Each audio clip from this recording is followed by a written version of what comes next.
धन्यवाद।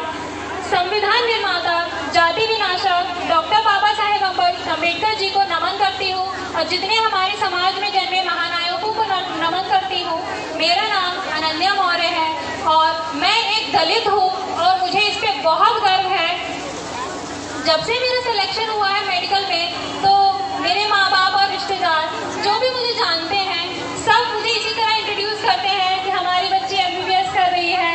पर ये तो ठीक है, लेकिन मैं खुद को सबसे पहले एक दलित मानती हूँ, एक लड़की मानती हूँ, उसके बाद मैं कुछ हूँ और जिसके बाद मैं जो भी कुछ हूँ, खाना पानी जमीन आसमान कपड़े लत्ते सब, वो जो डिग्री भी मिलेगी वो बाबा साहेब की देन है और आगे भी मरते तक जो भी हूँ वो भी बाबा साहेब की वजह से ही हूँ।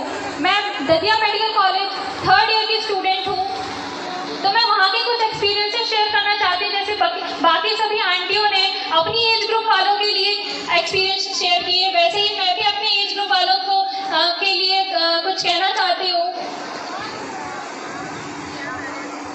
कि जैसे ही मैं वहाँ पहुँची तो मैंने वहाँ पर कुछ दोस्तों को देखा कि उनको कुछ पता ही नहीं है कि मैंने उनसे पूछा कि आप जानते हो क्या बाबा साहेब डॉक्टर अम्बेडकर? वो तो कहते हैं कि नहीं, ये कौन है, ये क्या है। तो मैं देख के इतनी आश्चर्यजनक हो गई कि क्या, कैसे, क्यों, इनको मतलब कुछ पता क्यों नहीं है। फिर मैंने इनसे पूछा तो उनसे पता चला कि वो वहाँ पर भी उनके घरों में रूढ़िवादी सोच में जकड़े हुए घर वाले हैं।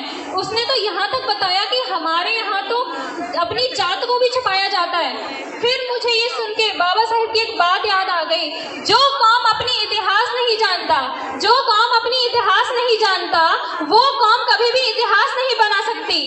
अपने बाप को बाप कहने में क्या, किस बात की शर्म है? जब बाबा साहेब जैसे इंसान ने उस जमाने में इतनी लड़ाई की और इतने सारे लोगों को शिक्षा, कपड़े, पानी, जमीन आसमान जो उन्हीं की देन है, तो हमें अपनी जात छुपाने में किस बात की शर्म? और हमारे समाज के कुछ बच्चे कहते हैं कि हम तो फन के लिए, मजे के लिए त्योहार मनाते हैं। तो मैं सोचती हूँ कि जितने भी स्वतंत्रता से तुम जो मजे कर रहे हो, जो अटेंड कर रहे हो, वो भी उन्हीं की वजह से कर पा रहे हो, वरना तुम्हें कोई नहीं पूछता। भाई अब तो टेक्नोलॉजी का जमाना है, AI का जमाना है, फिर भी मजे करने के लिए तुम्हें ये सब हिंदू त्योहार ही मिलते हैं। 100 साल की जिंदगी इम्पोर्टेंट नहीं है, उस जिंदगी के 10 बरस भी जिए, कैसे जिए वो इम्पोर्टेंट है। वरना जी तो जानवर भी लेते हैं, वो भी अपने बच्चों को पाल लेते हैं। अंतर ही क्या रह जाएगा हम में और जानवर में? मैं बस अपनी वाणी को विराम दूंगी और अंत में कुछ शब्द कहना चाहूंगी कि भूले भटके भारत को बौद्ध धर्म का ज्ञान दिया, पंचशील देकर जनता को देश का नव निर्माण किया, अपने अथक परिश्रम से भारत